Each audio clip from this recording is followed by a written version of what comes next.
Question है कि अपन difference को कैसे लिखें। एक अच्छा सा जितना अच्छा तरीका है ना ये है कि आप जैसे मान लीजिए किसी चीज की डेफिनेशन है तो उस चीज के पहले उस चीज को डिफाइन कर दो कि कौन से प्रोविजन में क्या क्या प्रोविजन दे रखे हैं डेफिनेशन से रिलेटेड। फिर टेबल बना दो, ठीक है, टेबल में डिस्टिंग्विश कर दो। ठीक है, ये मैं उस चीज के लिए नहीं बोल रही जिसमें 2 नंबर का क्वेश्चन है, 2 नंबर का डिफरेंस आ रहा है तो उस चीज में मत लिख कर आना ये सारी चीजें। वे 2 नंबर का क्वेश्चन है उसमें ये सब चीज। 2 नंबर के क्वेश्चन में तो आपको यहाँ पे लिखना है सीरियल नंबर, यहाँ पे लिखना है बेसिस ऑफ डिफरेंस, यहाँ पे जो आपसे पहले पूछा गया है वो, और दूसरे का नाम। ये 2 नंबर का आंसर है। यदि मान लीजिए ये चीज 4 नंबर में आ रही है तो सबसे पहले आपको उसके बारे में कुछ लिखना पड़ेगा। ज्यादा भी नहीं, ऐसा नहीं कि 5 लाइन में उसके बारे में लिख रहे हैं। 3 लाइन में उन दोनों के संबंध में जिसका डिफरेंस पूछा गया उसके संबंध में कुछ लिख दो। फिर टेबल बनाओ, वही same, serial number, basis of difference, यहाँ पे नाम, यहाँ पे नाम, और लास्ट में जुडिशियल प्रेसिडेंट्स। जुडिशियल प्रेसिडेंट्स लिखो इनसे रिलेटेड कुछ और कंक्लूज। ये तब बोल रहे हो जब 4 या 6 नंबर का है। ठीक है खुशप्रीत, है ना? समझ समझ में आया ना? इतना ऐसे अच्छे तरीके हर चीज का मेंस का आंसर देखो अच्छे से लिखना है। अब आओ, अपन कहाँ पे आ गए थे? अपन ने आर्टिकल 30 तक कर लिया था। ठीक है, तो आर्टिकल 31 रिपील हो चुका है। आर्टिकल जो 31 है वो अब रिपील हो चुका है। Compulsory acquisition of property 44th constitutional amendment से रिपील कर दिया गया था। अब ये जो आर्टिकल, ये जो 31 है, ये आर्टिकल 300A इसमें कवर होता है। आर्टिकल 300A जो राइट टू प्रॉपर्टी है उसके अंदर कवर होता है। सिंपल, खत्म। आर्टिकल 31 को रिपील कर दिया गया, सीधी बात। कुछ बोल रही हो क्या? आर्टिकल 13 को रिपील कर दिया गया। ठीक है, हमने आर्टिकल 2 देखो हमने क्या क्या पढ़ लिया। 14 से 18 इक्वेलिटी, 19 से 22 फ्रीडम, ठीक है, 23 चॉइस राइट अगेंस्ट एक्सप्लॉयटेशन, ठीक है, 25 से 28 फ्रीडम ऑफ रिलीजियन, 29 30 माइनॉरिटीज के जो माइनॉरिटीज के राइट्स रहते हैं। ठीक है, और अब ये 31 32 ये तो अलग से ही है, और फिर 32 से अपने स्टार्ट हो जाएंगे कॉन्स्टिट्यूशनल रेमेडीज।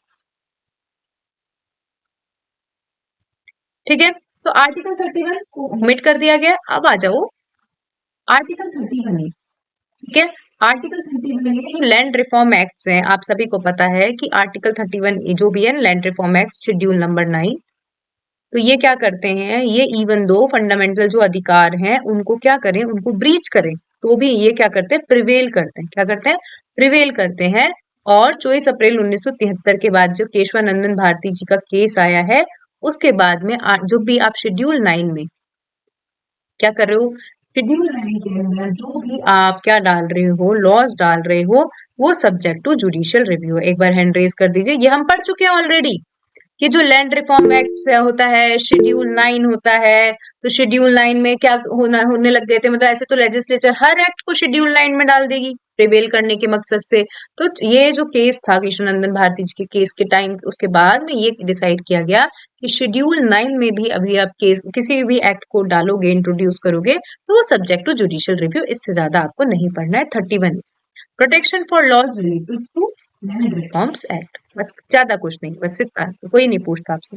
31 बी, 31 बी भी 9 शेड्यूल के बारे में बात करता है। 31 बी भी 9 शेड्यूल, 31 ए 31 बी सी ये सब फालतू की चीजें हैं।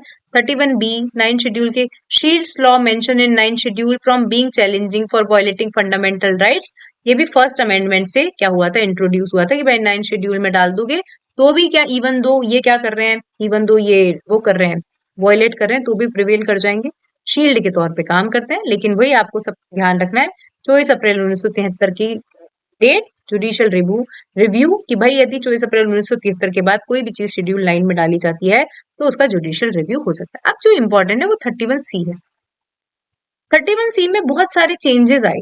क्या है? बहुत सारे चेंजेस आए। आज की डेट में सिर्फ एक चीज याद रखनी है आपको,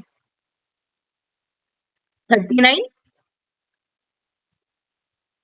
39 बी सी और 14 15। ध्यान से सुनो, एक बार आप याद रखोगे बस, ज्यादा कुछ याद नहीं करना। 39 इसमें, 31 सी में 39 बी सी और 14 15। देखो 25th कॉन्स्टिट्यूशनल अमेंडमेंट आया, इन्होंने कहा कि यदि 39 बी सी जो अपन आर्टिकल 39 बी सी देखेंगे, इसके अंदर कुछ होते हैं संसाधन वगैरह। ठीक है, संसाधनों का ध्यान रखा जाता है और ये सब चीजें देखेंगे। यदि ये क्या करे, आर्टिकल 14 और आर्टिकल 19 से वॉयलेट करे, तो भी ये प्रिवेल करेंगे। एक बार हैंड रेस करो। आर्टिकल 39 और बी और आर्टिकल 39 सी, बिल्कुल ध्यान से सुनो, ज्यादा अपन को दिमाग नहीं लगाना है कि क्या लिखा है क्या नहीं लिखा। 31 ए ओमिट हो चुका है। 31 बी और सी किसके बारे में बात करते हैं? लैंड रिफॉर्म्स जो आर्ट शेड्यूल 9 में डाले होते हैं उसके बारे में बात करते हैं। और 31 सी ये बोलता है, 25th कॉन्स्टिट्यूशनल अमेंडमेंट से आया कि यदि आर्टिकल 39 है और 39 का आर्टिकल 39 का क्लॉज बी और आर्टिकल 39 का क्लॉज सी, यदि आर्टिकल 14 और 19 का वॉयलेशन भी कर रहा है, ये डीपीएसपी है, ये अपने डीपीएसपी दिखेंगे आपको 36 से 51, ठीक है। यदि आर्टिकल 14 और 19 का उल्लंघन भी कर रहा है तो भी ये आर्टिकल प्रिवेल करेगा, ये डीपीएसपी प्रिवेल करेगा। इसके बाद में बीच में अमेंडमेंट आया, शायद 44th कॉन्स्टिट्यूशन नहीं, अमेंडमेंट आया, 44th आया था, जो भी आया था। उसके बाद में इन्होंने कहा कि केवल केवल 39 बीसी नहीं, यदि सारे डीपीएसपी भी आर्टिकल 14 और आर्टिकल 9 का, यदि इनको डीपीएसपी का, यदि हम क्या कर रहे हैं, इनको इन्फोर्समेंट तो कर नहीं सकते, यदि डीपीएसपी को क्या कर रहे हैं, लागू कर रहे हैं, ला रहे हैं गवर्नेंस पे, तो यदि सारे डीपीएसपी आर्टिकल 14 और आर्टिकल 19 का उल्लंघन कर रहे हैं तो भी ये वैलिड है, तो भी ये वैलिड है। ये बीच का अमेंडमेंट है, लेकिन भाड़ में जाए बीच के अमेंडमेंट, माइंड में मत दिमाग लगाना, मतलब भाड़ में क्या जाए। क्योंकि बहुत सारे लोग कंफ्यूज हो जाते हैं कि आज की प्रेजेंट सिचुएशन क्या है। तो प्रेजेंट सिचुएशन वही है जो 25th कॉन्स्टिट्यूशनल अमेंडमेंट पे थी। मिनर्वा मिल्स ने कहा कि जो 24th कॉन्स्टिट्यूशनल अमेंडमेंट था वो ही वैलिड था। आज के डेट में सारे डीपीएसपी नहीं, सारे डीपीएसपी नहीं, केवल आर्टिकल 39 का क्लॉज बी और क्लॉज सी यदि 14-19 के इनकंसिस्टेंट है तो ही वैलिड है, बाकी सारे डीपीएसपी अप्लाई इनका उल्लंघन नहीं कर सकते हैं। एक बार हैंड रेस करो। बेयर एक्ट को तो छोड़ दो, कॉन्स्टिट्यूशन का बेयर एक्ट तो मुझे आज तक ही डर लगता है, मैंने आज तक उठा के भी नहीं देखा। इतना सा पता नहीं कौन सा बेयर एक्ट है, पीले कलर का बेयर एक्ट है मेरा, उसको मैंने आज तक ही नहीं उठाया क्योंकि डर लगने लग जाता है उसको देख के। इतना सा है, और पता नहीं कौन से सीएलए का है या किसका है। तो आज की डेट को सोचो, ये है 31C, इस कुछ भी दिमाग नहीं लगाना। 25th कॉन्स्टिट्यूशनल अमेंडमेंट वैलिड है, ये कहा था Minerva mills versus Union of India में कि बीच के अमेंडमेंट से हमें कोई फर्क नहीं पड़ता। मिनर्वा मिल्स की आज की स्थिति चल रही है केवल और केवल 39 बीसी, जो हम आगे पढ़ेंगे, यदि किसका वॉयलेशन करें, वॉयलेशन नहीं, इनकंसिस्टेंट रहे, इवन दो 14 और 19 के, तो भी ये क्या चाहेंगे, ये प्रिवेल करें। क्या करेंगे? ये प्रिवेल करें। आज ये 31 से, ठीक है। Protecting to law implementing DPSP, ये लिखा हुआ है पार्ट 4 कि देखो ये सब चीजें पहले की बातें हैं कि if a law is enacted to implement DPSP it cannot be struck down for violating 14 and 90। ये सब बीच की बातें, अपन को ये ध्यान नहीं रखना, अपन को ये ध्यान रखना है कि पहले की बातें, बीच बीच में बहुत सारी बातें कि यदि सारे डीपीएसपी को इम्प्लीमेंट करने पर इवन दो ये 14-19 का उल्लंघन कर रहे हैं तो आप क्वेश्चन नहीं उठा सकते। क्या नहीं उठा सकते? ये बेयर एक्ट में भी आपको ये दिखेगा, यदि आप बेयर एक्ट उठाओगे तो उसमें भी यही दिखेगा। लेकिन ये जो चीज 25th ये जो कॉन्स्टिट्यूशनल अमेंडमेंट हुआ उसमें बात कही 39 बीसी की, और मिनर्वा मिल्स ने कहा कि ये जो 25th कॉन्स्टिट्यूशनल अमेंडमेंट है ये वैलिड है यदि 39 बीसी केवल और केवल आर्टिकल 14 और 19, देखो, केवल और केवल 39 बीसी आर्टिकल 49 के इनकंसिस्टेंट है, ना ही सारे डीपीएसपी, तो ही वो प्रिवेल करेंगे, अदरवाइज कोई भी चीजें प्रिवेल नहीं। खुशप्रीत, अश्मिता, अनुसर, सब चीजें माइंड से हटा दो। 25th कॉन्स्टिट्यूशनल अमेंडमेंट वैलिड है, इसको इज्जत दो। 39 बीसी और 14-19, इसके अलावा कोई भी मतलब नहीं है। आज के कंफ्यूज होने का अपने पास में ऑप्शन नहीं होना चाहिए। आर्टिकल 39 बीसी रिलेट करता है संसाधनों से, जो हम आगे पढ़ लेंगे।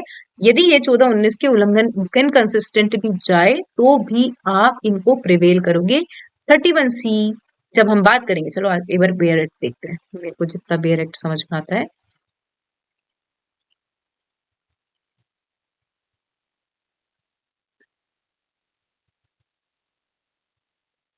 देखो, आपको खुद को समझ में नहीं है, दिमाग दिमाग खराब हो जाएगा अपना, क्या क्या लिख रखा है, क्या क्या लिख रखा है। देखो कि चाहे किसी भी चीज में कुछ भी लिखा हो, आर्टिकल 13 में कोई भी लॉ जो स्टेट के ऑल और any of the principle laid down under article under part 4, तो मतलब इन्होंने सारे पार्ट 4 को बोल दिया, केवल और केवल इस ग्राउंड पे वॉइड नहीं होंगे कि 14-19 का क्या करते हैं, उल्लंघन करते हैं। लेकिन क्या हो चुका है, 14-19, अब ये सब चीजें खत्म हो चुकी है, बेयर एक्ट है। बेयर एक्ट में चले जाएंगे तो हम तो दिमाग ही खराब हो जाएगा। आपको मिनरवा मिल्स का केस ध्यान रखना है, रट लो 39 BC और 14 19, बस खत्म, इसके ज्यादा आपको दिमाग नहीं लगा। अब आ जाओ, ये हमारा खत्म हो चुका है, ज्यादा अपन को इसमें दिमाग नहीं लगाना होता 31C में, बस थोड़ा सा अपन को पता होना चाहिए कि आज की डेट की करंट सिचुएशन क्या है। ये सब चीजें हो चुकी है, तो अपन आते हैं राइट टू कॉन्स्टिट्यूशनल रेमेडीज। भाई आर्टिकल 32 ये क्या है, ये आत्मा है कॉन्स्टिट्यूशन, क्या है ये आत्मा है, और ये अपने आप में एक फंडामेंटल राइट है। क्यों है फंडामेंटल राइट, ये 12 से 35 के बीच में आता है। फंडामेंटल राइट जो पार्ट थर्ड है अपना किस में आता है, 12 से 35 में आता है। और आर्टिकल 32 में क्या है, सुप्रीम कोर्ट को पावर दे रखी है रिट्स जारी करने। क्या पावर दे रखी है सुप्रीम कोर्ट को, रिट्स जारी करने की पावर दे रखी कि भाई तुम्हारा कोई भी फंडामेंटल राइट का उल्लंघन होता है, इवन दो इस राइट का भी उल्लंघन होता है 32, तो भी आप क्या कर सकते हो, तो भी आप कॉन्स्टिट्यूशनल रेमेडीज को क्लेम कर सकते हो। तो देखिए 32 अपन चालू हो गए, right to constitutional remedies and related provision. 32 remedies for enforcement of fundamental rights provides the right to approach the Supreme Court directly for the enforcement of fundamental right। Supreme court को आप डायरेक्टली अप्रोच कर सकते हो for the enforcement of fundamental right. It itself a fundamental right, ये अपने आप में एक फंडामेंटल राइट है, क्योंकि मैंने आपको बता दिया ये 12 से 35 के बीच में आता है। सुप्रीम कोर्ट 5 तरीके की रिट्स जारी कर सकती है, सब पढ़ेंगे अपन कौन कौन सी। तो कौन कौन सी रिट्स जारी कर सकती है, हैबियस कॉर्पस, मैंडमस, प्रोहाइबिशन, सर्श्योररी और को वारंटो। आपको सब नाम याद रखना है कि सुप्रीम कोर्ट यदि किसी भी राइट्स का वायलेशन हो रहा है, कोई इंसान आपका क्या कर रहा है, अप्रोच कर रहा है सुप्रीम कोर्ट में, तो 5 तारीख habeas corpus, to have a body, mandamus अधिकार मतलब आपको ये करना पड़ेगा, प्रोहाइबिशन, सर्श्योररी, को वारंटो। आपको ये लास्ट में भी सब सिखा दूंगी क्या होती है, लेकिन आप याद कर लो, ये लिखा हुआ है कि सुप्रीम कोर्ट ये सारी रिट्स जारी कर सकता है। ये किस लेटिन मैक्सिम पे आधारित है, उबी जस इबी रेमेडियो। खुद सोचो कि आर्टिकल 12 से लेकर 35 में आपने फंडामेंटल राइट्स तो दे दिए, लेकिन उसका ब्रीच हो जाएगा तो हम जाएंगे कहाँ, हमको अधिकार तो दे दिए आपने, आपने अधिकार दे दिए, तो जहां अधिकार होते हैं वहां पर रेमेडी भी देना आपको बनता है। तो ये किस मैक्सिम पे बेस्ड है, उबी जस इबी रेमेडियम, जहां पे अधिकार है वहां पर आप क्या कर सकते हो, रेमेडी भी दे सकते हो। और इसके नीचे लिखा हुआ है कि आर्टिकल 32 कहने को लिखा तो है सुप्रीम कोर्ट, लेकिन पार्लियामेंट ये रिट्स जारी करने की पावर किसी अदर कोर्ट्स को भी दे सकती है। समझ में आया कि शायद 32 के 4 में लिखा हुआ है, ये बेयर एक्ट है। आ जाइए देखते हैं।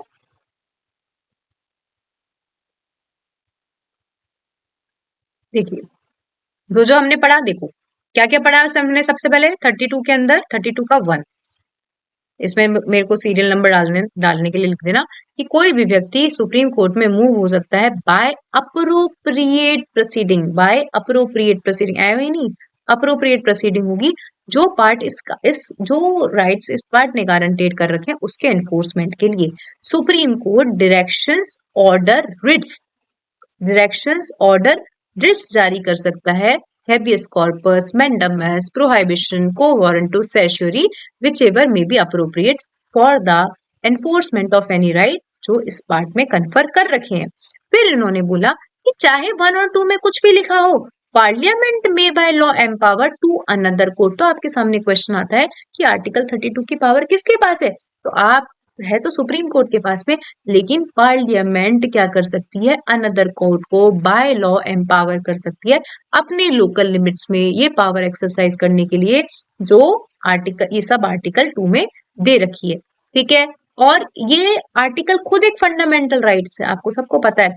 तो इस राइट का ये जो गारंटेड राइट है, ये क्या नहीं होगा, सस्पेंड नहीं होगा एक्सेप्ट लॉ प्रोवाइड करे। एक बार सब हैंड रेज कर दो, याद करो 32 का 1, सीधी बात। देखो सिंपल सी बात होता है कि 32 का 1 इस पार्ट के राइट्स को इन्फोर्स करने के लिए एक व्यक्ति डायरेक्ट सुप्रीम कोर्ट को अप्रोप्रिएट प्रोसीडिंग, ऐसे नहीं जाके पारुल जाके सर सुनो मेरी बात, नहीं, बाय अप्रोप्रिएट प्रोसीडिंग। सेक्शन 32 का 2, ये कोर्ट सुप्रीम कोर्ट क्या जारी कर सकता है, डायरेक्शंस, रिट्स अकेले नहीं, डायरेक्शन। अब इसलिए हमेशा पहले बेयर एक्ट पढ़ना चाहिए, रिट्स और है ना, रिट्स जिसमें मैंडमस, वो सॉरी हैबियस कॉर्पस, मैंडमस, प्रोहाइबिशन, सर्श्योररी और को वारंटो जारी कर सकता है।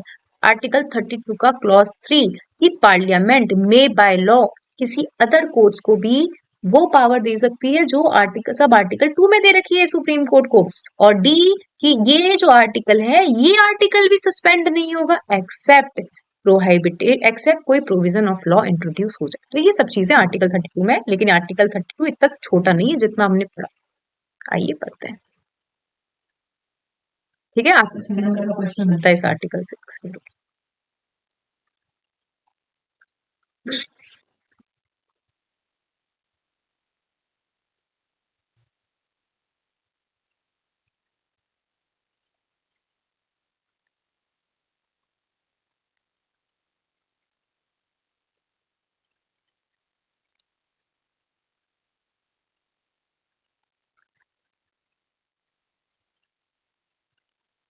देखिए, अब क्या क्या चीजें लिख रखी है, ये सब चीजें हमने पढ़ी। आपको आपके एग्जाम में 6 नंबर का आराम से क्वेश्चन आ सकता है रिट से रिलेटेड।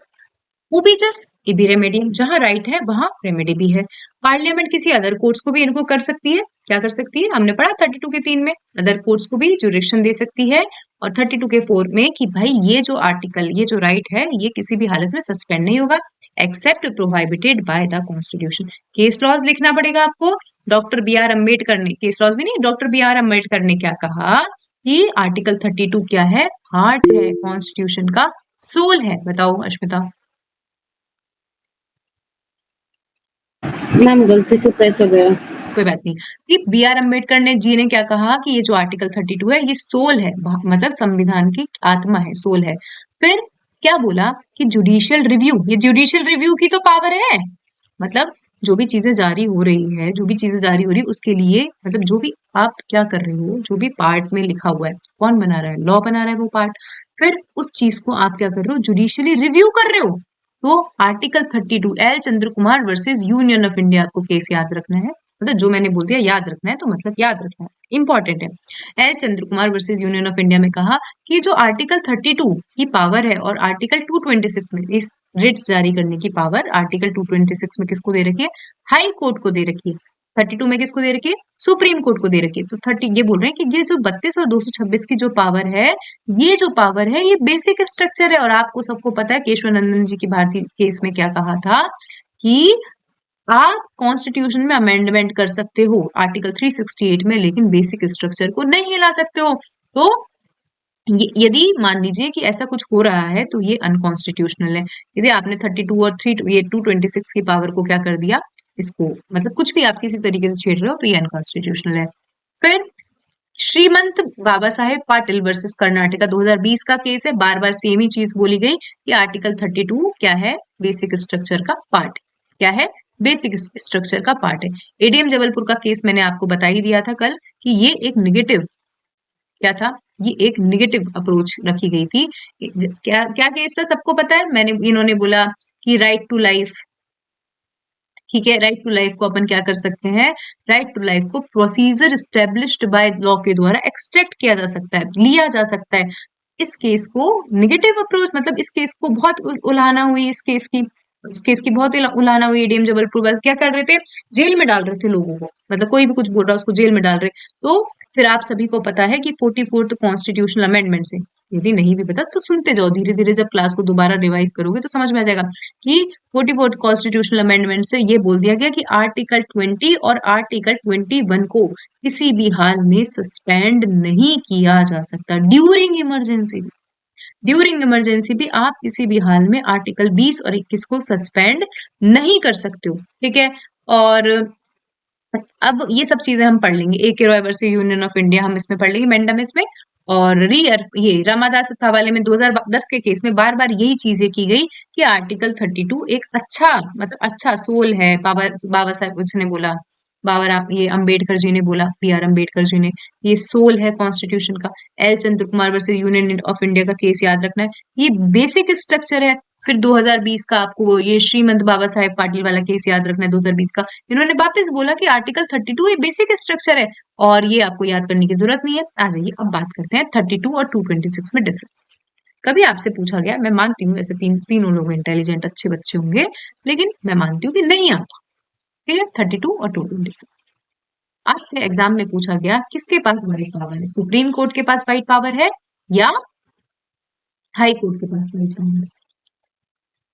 तो समझो सुप्रीम कोर्ट केवल और केवल पार्ट 3 क्या पढ़ते हैं, हम पढ़ रहे हैं आर्टिकल 32 में पार्ट 3 के जो राइट्स हैं उनको इन्फोर्समेंट करने के लिए डायरेक्शन, ऑर्डर और रिट्स जारी कर सकता है। एक बार हैंड रेज करूं, यही लिखा है पार्ट 3, पार्ट 3। लेकिन जो हाई कोर्ट है वो पार्ट 3 के अलावा भी जो भी अदर कॉन्स्टिट्यूशनल राइट्स हैं यदि उनका उल्लंघन हो रहा है तो उनके लिए रिट्स जारी कर सकता है, ऑर्डर। तो आपको समझ में आया कि ये इनका तो एक संकुचित अधिकार है, क्योंकि लोगों के मन में डाउट रहता है, लोगों के मन में ये लगता है ये सुप्रीम कोर्ट है, ये हाई कोर्ट है, इसके पास में ज्यादा पावर होगी। ठीक है, अब तो सब लोग समझदार होने लग गए, लेकिन अभी भी ऐसे बहुत सारे लोग हैं। नहीं देखो, समझदार आज भी काफी लोग समझदार हैं, लेकिन मैं आज भी समझदारों की कैटेगरी में जिसको बहुत ही अच्छा लॉ आता है उसको मैं 5% व्यक्तियों को रखती हूँ। 95% व्यक्ति अब वो उसमें चल रहे हैं, एक है ना वो होता है डिलेमा में, नहीं एक मतलब माइंड में चल रही है हमें सब आता है। ठीक है, तो ये 95% लोग इनको आता कुछ नहीं है, लेकिन इनके मन में चलता है कि हमें सब आता है। तो अब जैसे 32 और 226 है तो बहुत सारे लोग कंफ्यूज होंगे कि सुप्रीम कोर्ट के पास में बड़ी पावर है और हाई कोर्ट के पास में बड़ी पावर है, क्वेश्चन आया था। तो आपको सबको पता है कि हाई कोर्ट तो अदर पार्ट्स के लिए भी जारी कर सकता है, सुप्रीम कोर्ट केवल पार्ट 3 के लिए जारी कर सकता है। तो याद रख लो कि सुप्रीम कोर्ट के पास में लिमिटेड पावर है। ठीक है, सुप्रीम कोर्ट का जो रिट्स जारी करने का जो एरिया है वो संकुचित है। तो देखिए आर्टिकल 32 नेचर, ये एक फंडामेंटल राइट है। आर्टिकल 32 एक फंडामेंटल राइट है। आपके पास में मेंस में क्वेश्चन आ जाए कि 32 और 226 में ये 12 से 35 के अंदर आता है ना, तो ये अपने आप में एक फंडामेंटल राइट है। लेकिन 226 जो हाई कोर्ट का जो है वो फंडामेंटल राइट नहीं है, कॉन्स्टिट्यूशनल अधिकार है। ये केवल फंडामेंटल राइट्स के एनफोर्समेंट का ही के लिए ही अप्लाई होता है। ये फंडामेंटल राइट्स और अदर लीगल राइट्स, जैसे इसने बोला अदर लीगल राइट्स, मतलब हाई कोर्ट का जो एरिया है वो बढ़ गया। क्या हो गया, हाई कोर्ट का जो एरिया है वो बढ़ गया। खुशप्रीत कुछ पूछ रही हो? नो मैम, अपने आप ही हो गया प्रेस, पता नहीं क्यों। चलो ठीक है, ये केवल केवल ये क्या है, ये भी 5 तरीके की रिट्स जारी कर सकता है, ये भी 5 तरीके की, और इसका जुरिडिक्शन वाइड है। और ये अपने हाई कोर्ट तो अपने विद इन जुरिडिक्शनल एरिया क्या करेगा, रिट्स जारी करेगा। समझ में आ गया? क्या लिख सकते हो 32। भाई राजस्थान का हाई कोर्ट है, राजस्थान हाई कोर्ट अपने ही जुरिडिक्शन में ही क्या कर सकता है, रिट्स जारी कर सकता है। लेकिन सुप्रीम कोर्ट का ये जो जुरिडिक्शन है ये बड़ा जुरिडिक्शन है। ठीक है, अब देखो, अब हमने पढ़ा रिट्स, जो हम रिट्स के बारे में पढ़ रहे हैं, ये रिट्स कितने तरीके की होती है, रिट्स 5 तरीके की होती है। तो सबसे पहले हैबियस कॉर्पस, इसका केस नीचे पढ़ेंगे। हैबियस कॉर्पस, इसका मतलब है you may have the body. इसका मतलब क्या है, you may have the body, you may have the body. कोई जल्दी से बता दीजिए। अश्मिता सीपीसी पढ़ा है? खुशप्रीत तुमने पढ़ा सीपीसी? Yes ma'am. तो जल्दी से बताओ, क्या मेरे को ये बताओ, रेस जुडिकेटर रिट्स पर अप्लाई होता है क्या? रेस ड्यूटी कटा? हाँ हाँ, एक बार रेट लग गई वापस से रेट लगा सकते हो क्या आप? No ma'am. तो रिट्स पे अप्लाई होता है क्या? अप्लाई ठीक होता है, है मैम। तो रिट्स पे अप्लाई होता है, लेकिन इसका एक्सेप्शन है, हैबियस कॉर्पस पे अप्लाई नहीं होता। याद रखोगे, याद रखोगे दोनों कि जो रेस जुडिकेटा है वो रिट्स पे अप्लाई होता है, लेकिन रिट्स हैबियस कॉर्पस वाली रिट्स पे अप्लाई नहीं होता। मतलब एक बार हैबियस कॉर्पस की रिट जारी हो गई, ऑर्डर भी आ गया, तो भी दोबारा क्या कर सकते हैं, आप उस रिट को लगा सकते हो। याद रखो, रेस जुडिकेटा रिट्स पर अप्लाई होता है, लेकिन हैबियस कॉर्पस पे अप्लाई नहीं होता है। तो habeas corpus, you may have the body. ठीक है, ये एक व्यक्ति को, ये किसी को जारी की जा सकती है, एक नॉर्मल व्यक्ति को भी जारी की जा सकती है जिसने क्या कर रखा है, किसी व्यक्ति का इलीगल डिटेंशन कर रखा है। क्या कर रखा है, इलीगल डिटेंशन। समझना, हैबियस कॉर्पस की रिट मुझे भी जारी हो सकती है यदि मैंने किसी व्यक्ति को इलीगली डिटेन कर सकता है, और पब्लिक सर्वेंट को भी जारी हो सकती है, पुलिस वाले को भी जारी हो सकती है। तुमने ये सोचा, देखा तुमने कि हैबियस कॉर्पस की रिट पब्लिक को भी जारी हो सकती है, पब्लिक सर्वेंट को, और प्राइवेट व्यक्ति को भी जारी हो सकती है, और इस पर रेस जुडिकेटा अप्लाई नहीं होता है, नहीं होता है। ये हम केस लॉ देखेंगे नीचे, वो चलो देख लेते हैं केस लॉ। ठीक है, case law, to release a person from unlawful detention, ADM Jabalpur versus Shivkant Shukla, he right to habeas corpus was suspended. इस केस में यही कहा था मैंने, ये केस निगेटिव केस है, इस केस को हेल्ड वो मत बना लेना, ये केस एक निगेटिव केस है। इस केस के अंदर ये कहा था कि जो राइट टू हैबियस कॉर्पस है ये सस्पेंड हो सकता है ड्यूरिंग इमरजेंसी। इसे वाइडली क्रिटिसाइज्ड किया गया था, और फिर जेएस पुत्तस्वामी वर्सेस के यूनियन ऑफ इंडिया के केस में इसको ओवर रूल कर दिया गया। कभी एग्जाम में ऐसा मतलब क्या ना इसको एज अ फेमस वर्डिक्ट, समझ में आ रहा है कि खुशप्रीत और रश्मिता, ये इस केस में कहा था, इस केस मैं जब भी इस केस का नाम लेती हूँ तो मुझे अच्छा लगता है ये केस, लेकिन इस केस में उल्टी बात कही थी कि आप जो फंडामेंटल राइट, ये आर्टिकल 21 ना, राइट टू लाइफ और प्राइवेसी, इसको आप ड्यूरिंग इमरजेंसी सस्पेंड कर सकते हो। क्या ये एक अच्छा अच्छा जजमेंट था क्या? ये कभी भी एक अच्छा जजमेंट के रूप में नहीं कर सुना सकते आप। सुनील बत्रा वर्सेस दिल्ली एडमिनिस्ट्रेशन, ये केस अच्छा केस है। इसने रिट अलाउ की थी prisoner from him in human treatment, in human treatment, यदि प्रिजनर के साथ में इन ह्यूमन ट्रीटमेंट किया जा रहा है तो रिट जारी की जा सकती है हैबियस कॉर्पस की। Sheela versus state of Maharashtra, writ allowed for release and protection of children illegally detained in jail, यदि किसी बच्चों को इलीगली डिटेन इन जेल कर रखा है तो उसके लिए इन्होंने कहा था कि रिट जारी की जा सकती है। ठीक है, और ये आपको मतलब इतना दिमाग नहीं लगाया जा रहा। समझ में आया? एडीएम जबलपुर वर्सेस शिवकांत शुक्ले का केस लिख दोगे, सुनील बत्रा वर्सेस दिल्ली एडमिनिस्ट्रेशन का केस लिख दोगे, और शीला वर्से का केस लिख दोगे। एडीएम जबलपुर नेगेटिव है, इसने बोला कि इमरजेंसी हेबियस कॉर्पस को सस्पेंड किया जा सकता है। ठीक है, सुनील बत्रा में कि प्रिजनर को प्रिजनर के साथ में इनह्यूमन ट्रीटमेंट किया जा रहा है तो क्या कर सकते हैं, तो हेबियस कॉर्पस की रिट जारी कर सकते हैं। किसी भी बच्चों को आपने इलीगली डिटेन कर रखा है तो आप क्या कर सकते हो, तो आप हेबियस कॉर्पस की रिट जारी कर सकते हो।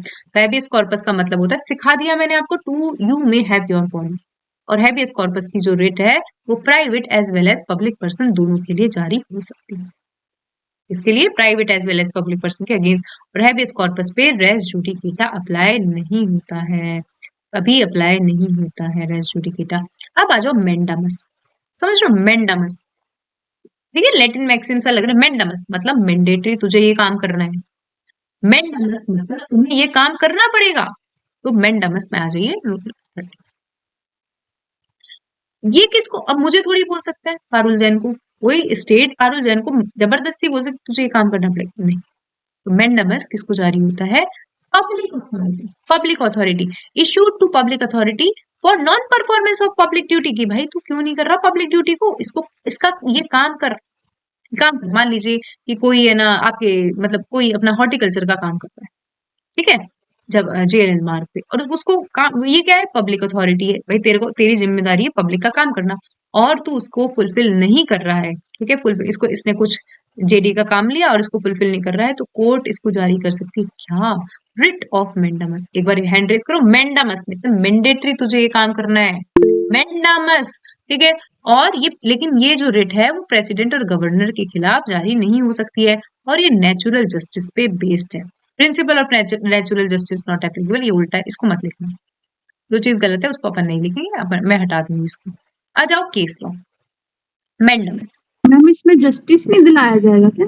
मतलब नेचुरल, नहीं नहीं, ये दिमाग मत लगाओ, उल्टी चीजें मत पढ़ो कभी भी, कभी भी उल्टी चीजें मत पढ़ो कि नेचुरल जस्टिस के आधार पे बेस्ड नहीं होती, मत मत सोचो, जो चीजें गलत लग रही है ना उस चीज को हटा दो, ये गलत लिखा हुआ है शब्द। मतलब हो सकता होगा कि नेचुरल जस्टिस पे अप्लाई नहीं हो और ये हो, लेकिन जो चीज अपन को लगता है ना कि भी इन फ्यूचर क्वेश्चनेबल बन सकती है, जैसे अपने माइंड में आया ये चीज हो सकती है, सही है, लेकिन मान लो कि तुम्हारा एग्जामिनर चेक कर रहा हो तो उसके माइंड में ये चीज घूमेगी ना, घूमेगी ना कुछ भी, उसको लगेगा ये क्यों यस लिखा होगा मैम। इसने, तो मत लिखो। ठीक है, तो एक केस था, अब देखो सुनो, सुनना कि एक ही रूल, इसका ये फालतू के केस छोड़ दो, जैसे मैंने बोला शिवकांत शुक्ले, एडीएम जबलपुर वर्सेस शिवकांत शुक्ले। दूसरा केस मैंने बोला आपको, ये सुनील बत्रा वर्सेस, तो ये दो केस लिखने हैं आपको, रिट ऑफ, इसमें ऊपर वाले में हैबियस कॉर्पस, नीचे वाले में एक केस नहीं लिखोगे तो आप गलत हो, यदि आपने ये केस नहीं लिखा मेंडमस में तो आप गलत हो, एक मतलब गलत हो, मतलब आपको अच्छा है, अच्छा केस, एक के Roy versus Union of India. ठीक है, मैं ऐसे बोल रही हूँ, मतलब मैं एक कोर्ट ये जारी नहीं कर सकता इस लॉ को एनफोर्समेंट में लाओ, भाई तेरा काम थोड़ी है, तेरा काम नहीं है, ये काम किसका है, लेजिस्लेचर का है। कभी भी एक कोर्ट ये मैंडेट नहीं कर सकता, ये मैंडेट नहीं कर सकता कि इस लॉ को एनफोर्समेंट में लेकर, समझ में आया? एक बार हैंड रेज करो, याद करना है केस, जिसमें हैंड रेज कर रहा हूं मतलब याद करना, A K Roy versus Union of India. ये mandamus can not be issued to enforce a law not yet brought into force, कि भाई तुमने ऐसे मतलब समझो कि जैसे पॉक्सो केस है, तो सुप्रीम कोर्ट ऐसे नहीं बोल सकता कि पॉक्सो केस को लेकर आओ, मतलब पॉक्सो का जो एक्ट है उसको एनफोर्समेंट में लेकर आओ, ऐसे नहीं बोल सकता। तुम्हारा काम नहीं है, लेजिस्लेचर का काम, और सब अपन ने सब पढ़ा है सेपरेशन ऑफ पावर। ठीक है, अब आओ, ये हो गया केस, देखो ये दो केस, तो मैंने आपको केस याद कराए। देखो सबसे पहले हैबियस कॉर्पस में एडीएम जबलपुर वर्सेस शिवकांत शुक्ला और सुनील पत्रा वर्सेस दिल्ली एडमिनिस्ट्रेशन, और आपको मैंने ये दूसरा केस याद करवाया मैंडेमिस में ए K Roy versus Union of India. किसी लॉ को एनफोर्समेंट में लाने के लिए जो कोर्ट्स है वो रिट जारी नहीं कर सकती। अब आओ मैंडेमिस को वारंट, यहाँ पारुल जैन बैठी है जजमेंट के, क्या तुम्हें मेरे से पूछने आ जाएंगे को वारंटो? भाई quo warranto, by what authority, by what authority you are sitting here? तो इसे होते को वारंटो, ऐसे बोलते हैं इसको। तो इन्होंने कहा कि ये इशू करा जाता है illegal occupation of public office, की कोई व्यक्ति ने पब्लिक ऑफिस को इलीगली ऑक्यूपाइड कर रखा है, उसको उसके खिलाफ इशू किया जा सकता है, उसको उसको प्रिवेंट करने के लिए इशू किया जा सकता है। ठीक है, और ये कुछ नहीं, प्रिंसिपल ऑफ बस इतना ही है। केस यार देख लेते हैं इसका, समझ में आया? को वारंटो भाई, बाय व्हाट अथॉरिटी? तो यदि किसी, अब ऐसे समझ लो, यदि आपको एग्जाम में लिखना है कि को वारंटो पे लिखो, तो आप लिख दोगे कि को warranto general meaning is by what authority, if any person holding any public office without authority और इलीगली, देन द कोर्ट में इशू द रिट ऑफ को वारंट। ठीक है, तो को वारंटो का नहीं डाला गया केस मैंने, को वारंटो। ठीक है, देखो लेकिन पारुल जैन को थोड़ी बोल सकते हैं कि तुम ये इनोवेटिव जुडिशरी का पेज क्यों होल्ड करके बैठी हो, पब्लिक को नहीं, वो सॉरी प्राइवेट चीज को नहीं। तो university of Mysore versus CD Govinda कि ये जो को वारंटू है ये केवल पब्लिक ऑफिस के लिए ही अप्लाई होता है। ठीक है, वापिस ये जमलपुर आर्य समाज वर्सेस ये जो R D doctor D Ram, को वारंटू केवल पब्लिक पोस्ट पे अप्लाई होता है, प्राइवेट पे अप्लाई नहीं होता। हमको ज्यादा पढ़ना नहीं है, जो चीज एग्जाम में ज्यादा नहीं आती उसको ज्यादा नहीं पढ़ना, जज जज बनेंगे तब पढ़ लेंगे।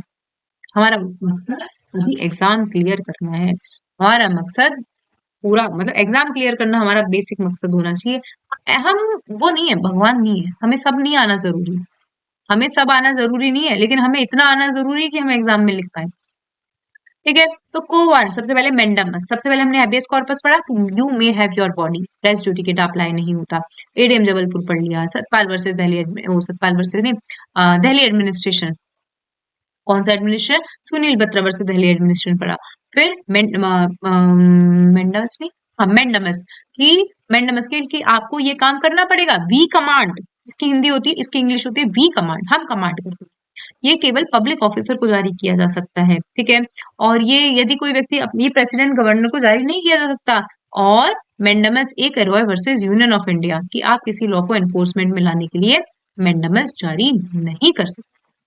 फिर quo warranto, by what authority, if any person holding any public office illegally और without any authority, then the court में जारी, कोर्ट में issue writ for quo warranto, और only for public office, not for private office. सब जगह अपन यही पढ़ रहा है।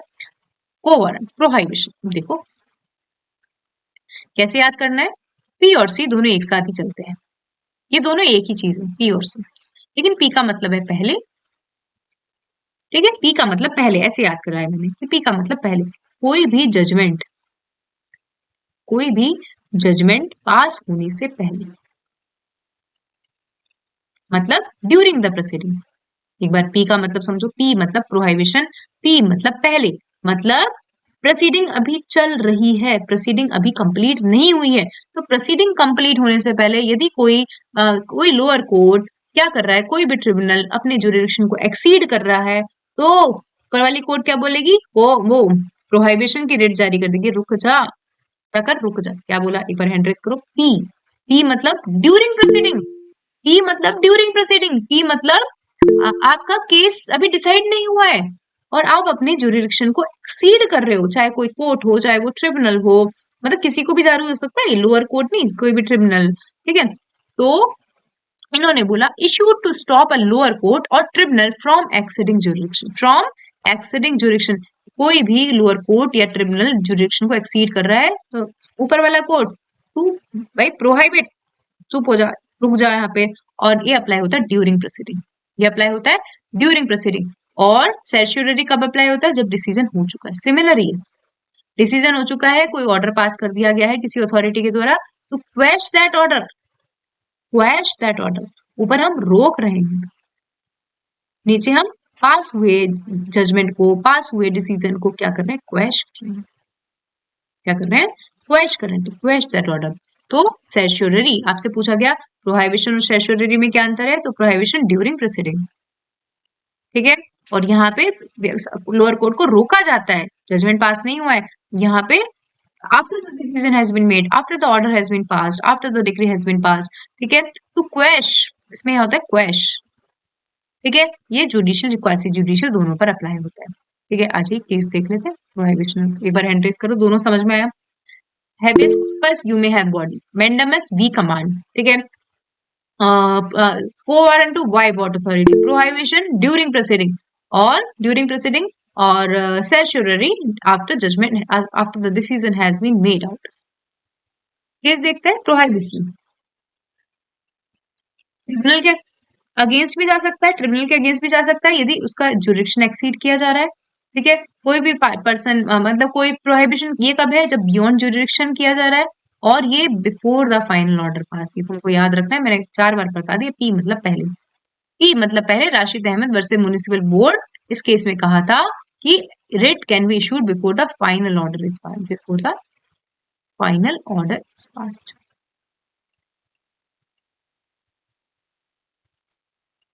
अब आओ सेशोररी, ये क्वासी जुडिशियल जुडिशियल बॉडीज पे अप्लाई होता है, एडमिनिस्ट्रेटिव पे अप्लाई नहीं होता, ये मतलब ठीक है। यदि नेचुरल जस्टिस के खिलाफ कोई कुछ इशू हुआ है डिसीजन, तो इसको क्वेश कर दिया जाएगा, पहले ये वाला लिखना है और फिर ये वाला लिखना है, बाकी आपको छोड़ो, ठीक है। तो अपन ने मच सफिशिएंट पढ़ लिया, इतना ज्यादा नहीं पढ़ना है। अब आओ, बंद कर दिया मैंने, ठीक है। आर्टिकल 32 समझ में आ गया, समझ में आ गया आर्टिकल 32। आर्टिकल 32 में 4 क्लॉज है, याद रखो, आर्टिकल 32 में 4 क्लॉज है, मैं चारों क्लॉज को लिख दूंगी, ये गलत कर, ये ना ये गलत लिख दिया मैंने, पहले चारों क्लॉज को लिखना चाहिए था। आर्टिकल 32 का क्लॉज 1 क्या कह रहा है कि सुप्रीम कोर्ट में आप अप्रोप्रिएट प्रोसीडिंग के थ्रू यदि इस पार्ट में आपके अधिकारों का उल्लंघन हो रहा है तो जा सकते हो। आर्टिकल 32 का 2 बोल रहा है कि Supreme Court writ issue direction जारी कर सकती है, रिट्स में भी mandamus habeas corpus quo warranto prohibition certiorari issue जारी कर सकती है। 32 का 3 पार्लियामेंट किसी अदर कोर्ट को भी ये पावर दे सकती है, 1 और 2 की पावर दे सकती है। और 32 का 4 कि ये फंडामेंटल ये ऐसा अधिकार है, ये सस्पेंड नहीं हो सकता ड्यूरिंग इमरजेंसी भी, अनलेस कोर्ट इसको ऑर्डर ना कोई अदर लॉ पास नहीं हो जाए, ठीक है। फिर हमने पांचों तरीके की रिट्स पढ़ ली, 32 के 226 के अंदर डिफरेंस पढ़ लिया। अब आओ 33, छोटा छोटा, ज्यादा नहीं। Power of parliament to modify right मतलब ये क्या है, जनरल रूल तो क्या है, आर्टिकल 14 19 सब पे, ये सब सारे लोगों पर बराबर अप्लाई होता है, लेकिन ये थोड़े एक्सेप्शंस चलते हैं। 33 कि पार्लियामेंट जो फंडामेंटल राइट, देखो जनरल रूल क्या है, फंडामेंटल राइट सबको अप्लाई होता है, बराबर अप्लाई होता है ना बराबर अप्लाई, लेकिन 33 एक्सेप्शन है कि भाई ऐसे नहीं बोल सकते आर्म्ड फोर्सेस, भाई आर्म्ड फोर्सेस हैं, कभी कभी उनको कम फैसिलिटीज उपलब्ध होती है, तो पार्लियामेंट रिस्ट्रिक्ट कर सकती है, मॉडिफाई कर सकती है फंडामेंटल राइट को, जो आर्म्ड फोर्स होते हैं, पैरामिलिट्री फोर्स होता है, पुलिस होते हैं, in the interest of maintaining discipline and security, ठीक है। याद रखोगे आप सभी आप लोग कि ये एक्सेप्शन है कि फंडामेंटल राइट को रिस्ट्रिक्ट नहीं किया जा सकता। 33 में लिखा हुआ है कि पार्लियामेंट रिस्ट्रिक्ट कर सकती है जो आर्म फोर्स होते हैं for maintaining the security and discipline, ठीक है। 33 सिंपल बेरक, ये याद करना है, याद रखना है कि पार्लियामेंट रिस्ट्रिक्ट कर सकती है मार्शल ड्यूरिंग मार्शल लॉ, मतलब फंडामेंटल राइट्स को क्या कर सकती है, तो parliament can validate action taken under martial law and may restrict the enforcement of fundamental right in affected area, जहां पे मार्शल लॉ अप्लाई है तो वहां पर फंडामेंटल राइट को रिस्ट्रिक्ट किया जा सकता है। 35 ये हम सब जगह पढ़ के आ गए, इधर पढ़े भी नहीं, कहाँ का पढ़ के आ गए 35, देखो सुनो, देखो माइंड में याद करो, एक चीज याद करो, आर्टिकल 16 का क्लॉज 3, मैंने जहां जहां अपन ने पार्लियामेंट शब्द या पढ़ा ना बीच बीच में, हर जगह अपन स्टेट पढ़ रहे हैं, खुशप्रीत अश्मिता, हर जगह अपन स्टेट पढ़ रहे हैं, लेकिन कुछ कुछ जगह अपन Yes, ma'am. पार्लियामेंट शब्द पढ़ा। कहाँ का पार्लियामेंट शब्द पढ़ा, जब अपन 16 का 3 की पार्लियामेंट रेजिडेंस के संबंध में, कि पर्टिकुलर ऑफिस में ये पर्टिकुलर रेजिडेंस का व्यक्ति चाहिए होगा, पढ़ के आए ना, तो वहां पे शब्द यूज किया हमने पार्लियामेंट यूज किया। अभी जैसे हमने 32 के 3 में यूज किया, क्या यूज किया 32 के थ्रू में, कि पार्लियामेंट में गिव पावर, स्टेट नहीं, क्योंकि स्टेट के अंदर तो सारे आ जाते हैं। खुशप्रीत अश्मिता चीजें समझ रही हो। स्टेट का मतलब तो यूनियन भी है, स्टेट का मतलब तो लेजिस्लेचर भी है, स्टेट का मतलब तो पार्लियामेंट भी है, स्टेट का मतलब स्टेट भी है, स्टेट का मतलब तो यूटीज भी है। लेकिन हमने कुछ कुछ जगह पढ़ा है पार्लियामेंट, जैसे हमने 16 का 3 पार्लियामेंट रेजिडेंस के लिए कि पर्टिकुलर व्यक्ति इस पोस्ट के लिए इस पर्टिकुलर रेजिडेंस का होना चाहिए, वहां पे हम शब्द पढ़ के पार्लियामेंट। उस दिन मैंने बहुत अच्छे से तुमको सब याद करवाया था। जैसे मैंने 32 का 3 बोला कि पार्लियामेंट किसी अदर कोर्ट को पावर दे सकती है, जो अपन ने 32 के 1 और 2 में सुप्रीम कोर्ट को दे रखी है, पढ़ा है ना। बट अभी हमने पढ़ा 33, पढ़ा 33 कि पार्लियामेंट रिस्ट्रिक्ट कर सकती है आर्म फोर्स और ये पैरामिलिट्री फोर्स को to maintaining the security and discipline, पढ़ा अपन ने। 34 पार्लियामेंट जहां मार्शियल लॉ लगा है वहां पे फंडामेंटल राइट को रिस्ट्रिक्ट कर सकती है, पढ़ के आए ना। और देख लेते हैं और कहाँ पढ़ा हमने शब्द पार्लियामेंट। देखो देखो मैंने बोला तुमको, मैंने तुमको बोला कि तुम्हें इसको पढ़ने की जरूरत ही नहीं पड़ेगी। हम जो चीज पढ़ गए देखो, 16 का 3, 32 का 3, 33 and 34, only parliament can make loss. तुम्हें इसको पढ़ने की जरूरत ही नहीं पड़ी, क्योंकि हम ऑलरेडी पहले पहले मैंने बहुत इंसिस्ट कर करके बोला था पार्लियामेंट पार्लियामेंट। ठीक है, एक बार हैंड रेज कर दो, समझ में आया ना। ये देखो मैं पढ़ा दूं, अभी ऐसा नहीं है डीपीएसपी पढ़ाने में मुझे कोई परेशानी नहीं है, मैं पढ़ा दूं डीपीएसपी, लेकिन अपन इस क्लास को एक बार मतलब कल तो मैं एक बार बता दूंगी कल का क्या टाइमिंग है। अभी कल का मुझे कहीं जाना है, हो सकता है। ठीक है, तो आराम से जो अपने हार्ड चीजें थी ना 12 से 35, अब चीजें समझने की जरूरत नहीं, अब चीजें जो बेरेक्ट में लिखी है वही पढ़नी है। 12 से 35 क्या होता है, 12 से 35 में चीजें समझनी पड़ जाती है, केस लॉ याद करनी पड़ जाती है, तो थोड़ा हार्ड लगता है। अब कॉन्स्टिट्यूशन बहुत स्मूथ खींच, मैं मानती हूँ कि मैं ट्राई कर पा रही हूँ कि मैं आपको अच्छे से पढ़ा रही हूँ। ठीक है, नोट्स मैं आपको दे ही दूंगी, बाकी class upon continue. Thank you.